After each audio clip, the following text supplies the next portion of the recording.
Hello, good morning mga kadars. Dito na po ako sa Pinas at before anything else, lagi po ako nagpapasalamat sa inyo sa lagi nagla-like, nag-share, nagko-comment po sa akin kahit hindi po ako masyadong updated. So gusto ko pong ipakita sa inyo ang aking journey ng travel ko papunta dito sa Pinas dahil napakarami pong hassle, grabe napakaraming happenings.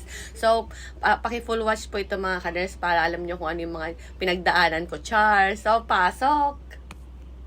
Hello mga kadors, good morning po sa inyo. Dahil nga po kami ay tiga island, malayo kami sa city, kailangan pa namin tumawid ng barko para makasakay lang papunta sa Pinas. At yan nakikita nyo naman ay nagpapalista na po kami ng ticket dyan para makabili kami ng mga junakis. At yung A-line barko na yan, dyan po kami sasakay at naghihintay lang po kami bumaba mga nakasakay dyan ng mga pasahero at susunod naman kaming umakyat. So makikita nyo dyan mga kadors na itutur ko kayo sa loob niyan dahil ang ganda po ng loob ng barko na yan. Pero luma na po yan, hindi yan yung dati na, ay meron kasi yung bago na barko na talagang ang ganda talaga, malinis talaga. Pero kasi luma na yung sinakyan namin, kaya hindi siya masyadong kagandahan. At yan, lakad-lakad muna tayo mga kadors. Makita naman dyan na aking junakis para nakalabas sa coral, di ba? So ito mga kadors, nandito tayo sa second floor at ipapakita ko sa inyo yung ano nito, ay yung space na yan. Dyan po, kung gusto mong magpahinga yung mga tao, upo po lang dyan, magkape-kape. Ayan, dyan po kami nakaupo. Kung gusto niyo makita ang labas ng ng barko, yung dagat yan. So habang kayo tinuturo ko ay tinitingnan ko din mong aking junakis, baka po ay siya ay mawala. Char, hindi. Ayan po, tinan mo, kung nakita nyo po siya, habang naglalakad ako, ayan, nagtatakbo siya ng tatakbo, napakalikot po talaga kapag may junakis kang ganito. Ibibigay ko na sa inyo, magmay na po kung sinong may gusto. Char. At dahil nga sa steady pa lang siya, labas tayo mga kadors, papakita ko lang sa inyo yung labas nito. So nakita nyo dyan, yung third floor, pwede ka rin po dyang mag nilay-nilay, char, di ba nilay-nilay, parang ano eh.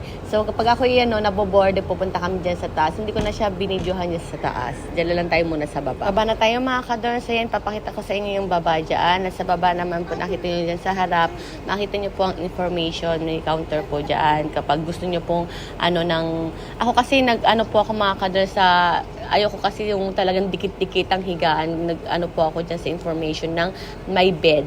So sa bed po ako extra pera po ulit, extra gastos po ulit kapag kapag ka ng sarili mong kwarto. So ituturo ko kayo dito sa restaurant, may restaurant po, kaya lang wala pang tao kasi hindi pa time para kumain. Kaya pakita ko lang po muna sa inyo paikot. Di ba ang ganda ng dyan, ng pagkaayos ng restaurant dyan. Pero mas maganda talaga pag bagong barko kami nakasakay. At dyan po ituro ko, pakita ko sa inyo ang mga lasinggero, tuwang-tuwa sila dyan sa hambiking na yan dahil pwede silang uminom ng beer dyan. So meron din po mga ice cream yan. Yung anak ko nakaapat siya that time. Yan ang gustong-gusto niya yan, yung ice cream na yan. Pakita ko sa inyo, tig-isa kami that time. Bimili ako, hindi ko na po na siya na videohan. So ayan nga po. Syempre sa akin, makita nyo ang macadamia ice cream, ang napakasarap na macadamia ice cream. At ang sa naman ay sa aking bunso, ang kanya naman ay ang strawberry. At ang sa aking panganay naman ay ang chocolate ice cream. Yan, masarap po yung nakalagay dyan, masarap po siya. Nasa 200 or 187, mga ganyan lang po ang presyo niya. So, dahil nga, yan, nakakain na kami, pasok naman tayo sa aming bed. Ituro ko kayo sa aming bed para makita ninyo. Tigi-isa po ang matutulog dyan. Pasok na tayo mga kadors. Nakita nyo naman dyan mga kadors na dyan na yung dalawang junakis. Magpapahinga po muna kami. Dahil nga po 8 hours po ang layo bago kami makapunta doon sa aming pupuntahan na lugar. Char. Napakalayong lakbay po talaga mga kadors. Pagdating sa amin, ang dami naming kailangang lagpasang mga biyahe. Charot. Ayan na nga, kami ay palabas na. Diyan, pauwi na kami diyan. Dito kami sa Okinawa mga kadors lalapag. 7 PM po kami nakalabas dahil kami gutom na. Nilagay lang namin ang aming mga bagahe sa hotel.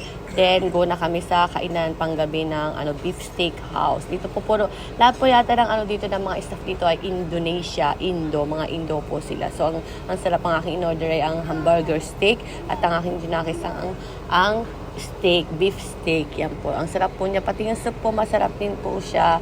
So, diyan kumain muna kami bago kami umuwi sa aming hotel at matulog. Dahil kinabukasan nga po ay amin na pong larga papunta po sa Pinas. Good morning mga kadors, hindi na ako natutulog kasi baka hindi po ako magising kasi maaga po ang aming flight today. So ayan, hindi na ako natulog. It's 5 AM na. So magme-makeup na ako para doon na lang ako sa airplane matutulog. So mamaya na lang po again.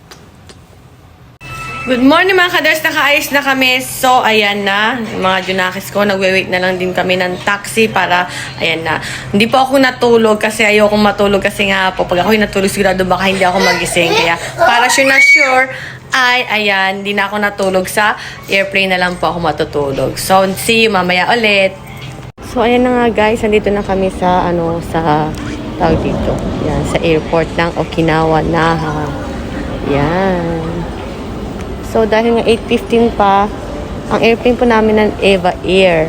So, dahil nga 8:15 pa siya, nasa 7:45 pa lang dito. Kaya magwe-wait pa kami ng 25 para maka-check-in po. So, antabayanan na lang po. Yan. Ang laki ng airport dito. Diba? Ang tahimik. Yan. Ito lang ang dadala-dala namin. Hindi, chinek-in ko siya lahat, mga kadons. Diba? So, sa Eva Air kami.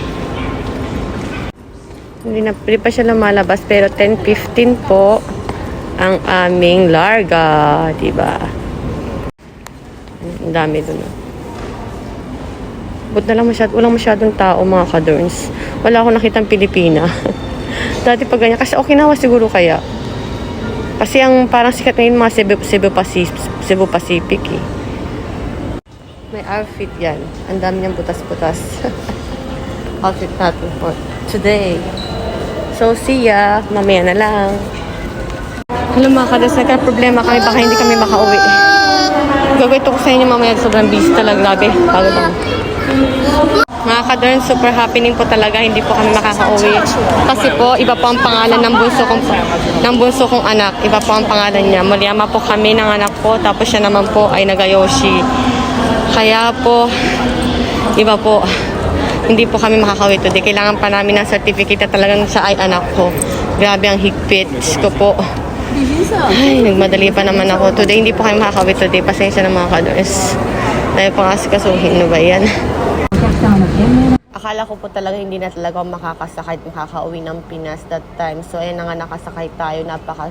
Ang hirap po talaga ng pinagdaanan ko dyan, mga kadol. Sobrang pagod po kami dyan dahil talaga 10 minutes na lang bago po ang time bago po kami makapasok. So, nakahabol din sa wakas dahil ako talagang kinabahan dahil nga ang dami po talaga. Dahil nga sa iba po kasi ang pangalan ng Junakis ko. Sa pangalan ko. So, yung pangalan ko kasi hanggang ngayon ay pangalan pa rin po ng Moriyama.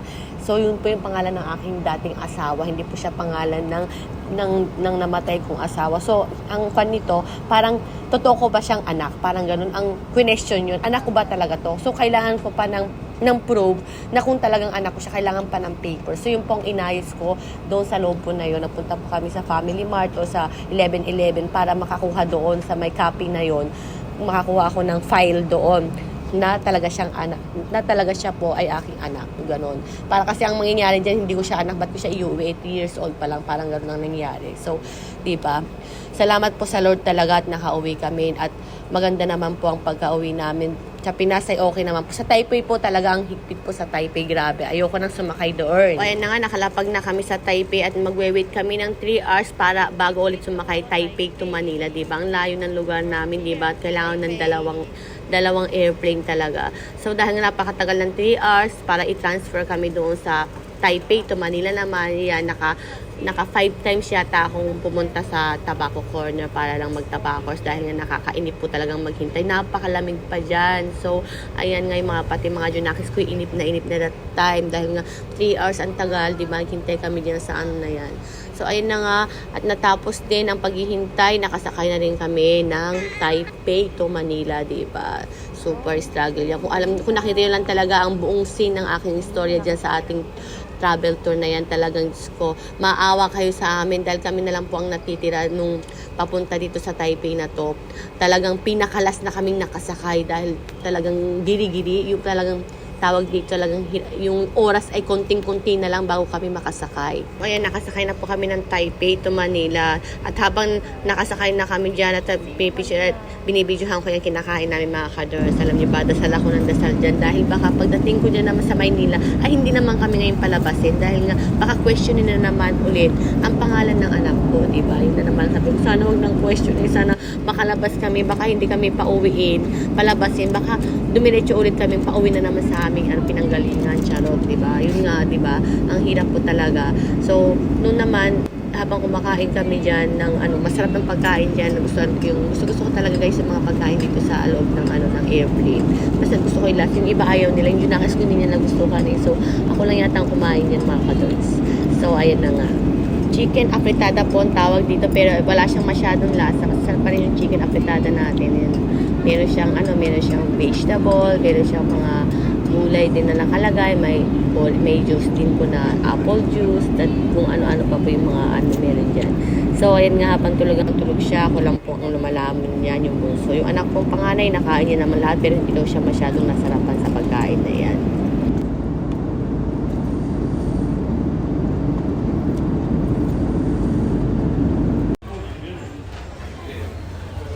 Dito na po kami.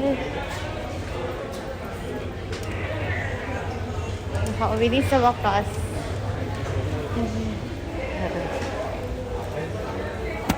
Marami pang pinagdaanan. Pero hindi pa tapos. Hindi pa namin alam kung makakalabas kami. Mga kadros.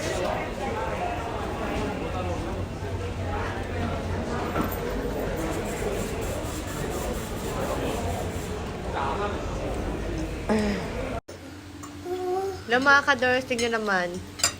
Sobrang namiss ang spaghetti. Ay, ang spaghetti, ang Jollibee. Hindi. Ito nga pakita at may work ako. Grabe. Namiss, chow pao. Yan. Yan. Ano pa ba yun? Chow pan. Chow pao. May chow pao pa pala. May chow pan. May chow pan. Spaghetti.